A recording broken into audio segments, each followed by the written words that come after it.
In Greece, the ancient cycle of blood had finally been bound by law. But across the sea, in the smoking ruins of Troy, one last survivor was still wandering, about to learn a much harder truth. Even the favor of heaven cannot save the dead. When the walls of Troy finally cracked, the surviving kings scattered into the wind. Some dragged the ashes of their city across the ocean to build new empires. They chose the future. But for Odysseus of Ithaca, the sea became a trap.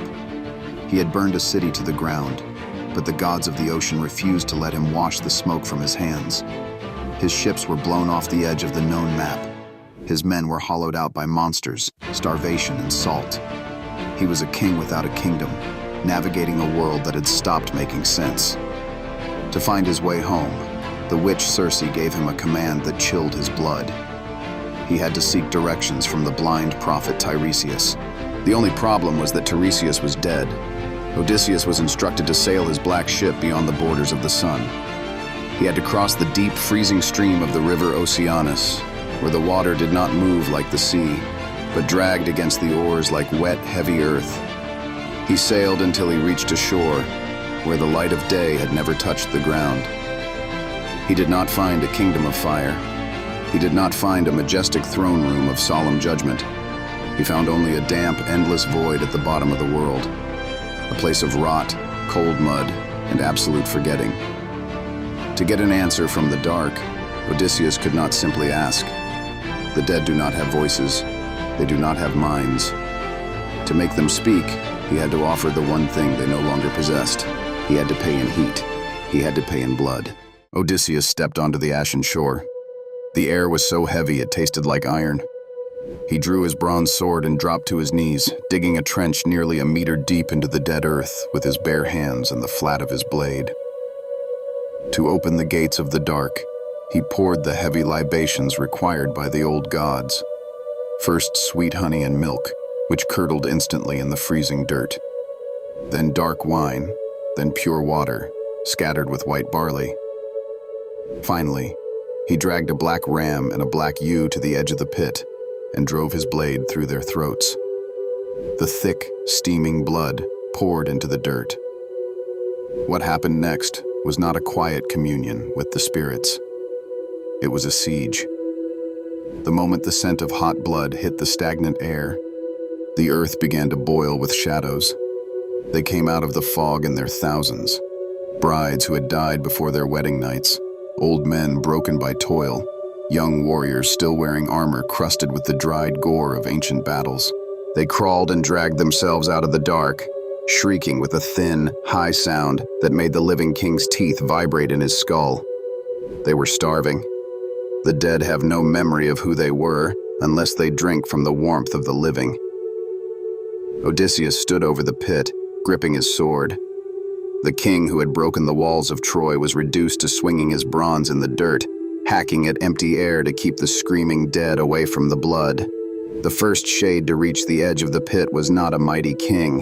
It was Elpenor, one of his own crewmen, who had died just days before, his neck broken in a drunken fall, his body left unburied in the rush to leave Circe's island. The ghost wept, begging Odysseus to return and burn his corpse. If a man was forgotten in the dirt above, his soul was condemned to drift in agony below. It was the first crack in the king's armor, a brutal reminder that a leader's negligence carried a price that lasted forever. Before the king could dwell on his failure, a second shadow pushed through the fog. Odysseus felt his breath stop. It was his own mother, Anticlea. When he had left for Troy 10 years ago, she had been standing in the sunlight of Ithaca, alive and whole. Now she was a hollow, shrieking husk, dragging herself toward the blood. Odysseus wept, but the iron law of the ritual held him. He had to hear the prophecy first. He raised his bronze sword, pointing the blade directly at the throat of his own dead mother, forcing her back into the cold dark so the prophet could drink. Finally, the blind seer Tiresias emerged from the mist. He knelt, drank the black blood, and the fog retreated from his mind. Tiresias delivered the crushing truth. The journey was not over. Even if Odysseus survived the wrath of the sea and reclaimed his home, he would not find peace on his throne.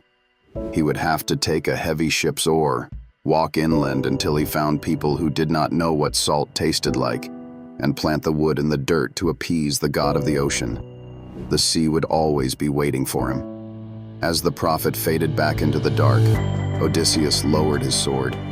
He allowed his mother to step forward and drink, only to learn that she had died of sheer, consuming grief, waiting by the shore for a son who never came.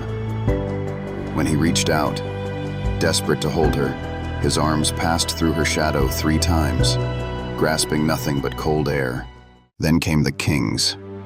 Through the shrieking chaos, Odysseus saw Agamemnon, the high king of the Greek armies, the man who had commanded the greatest fleet in human history, the man who had sacrificed his own daughter to the gods just to get the wind to reach Troy.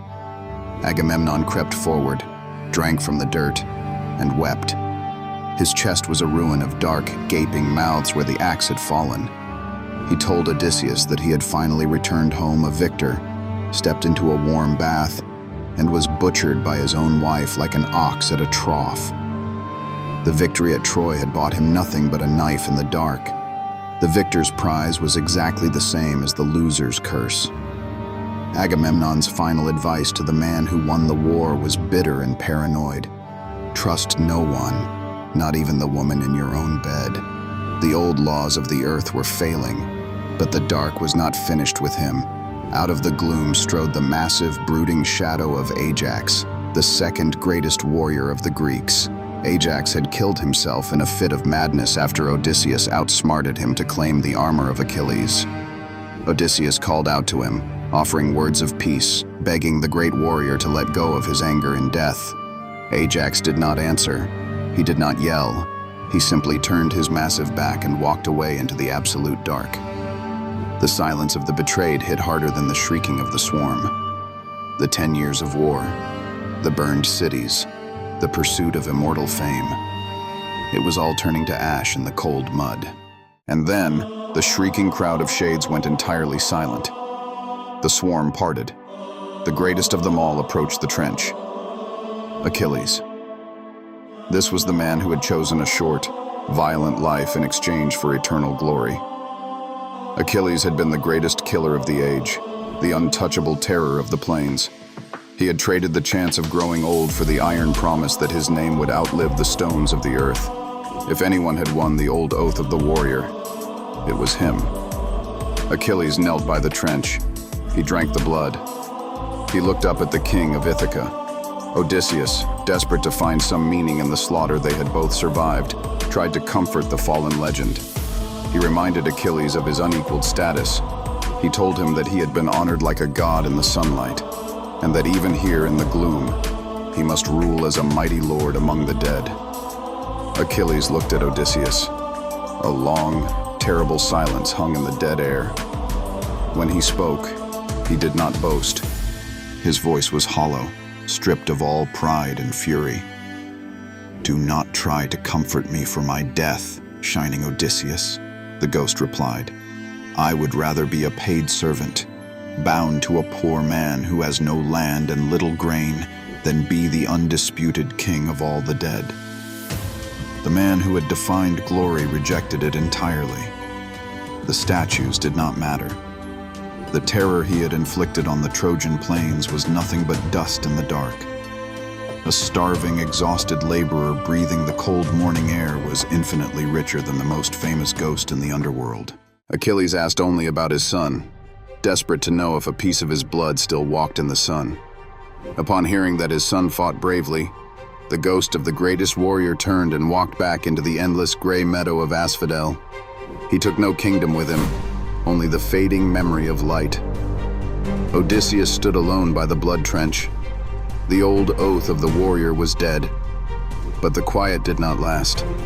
The swarm began to press in again, tens of thousands of faceless dead shrieking for a single drop of life. The sound became a crushing weight, pressing against his skull.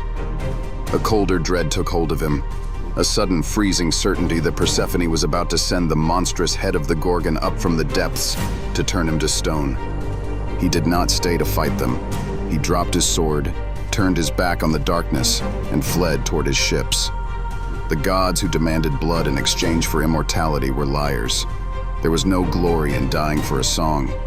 There was only the brutal, absolute necessity of survival. He could not fight the sea with a sword. He could not conquer his way home. He had to become something else. Willing to sink into the dirt, willing to lie, willing to endure anything, just to keep breathing. The golden armor was heavy, but a single breath was worth more than all the songs in the world.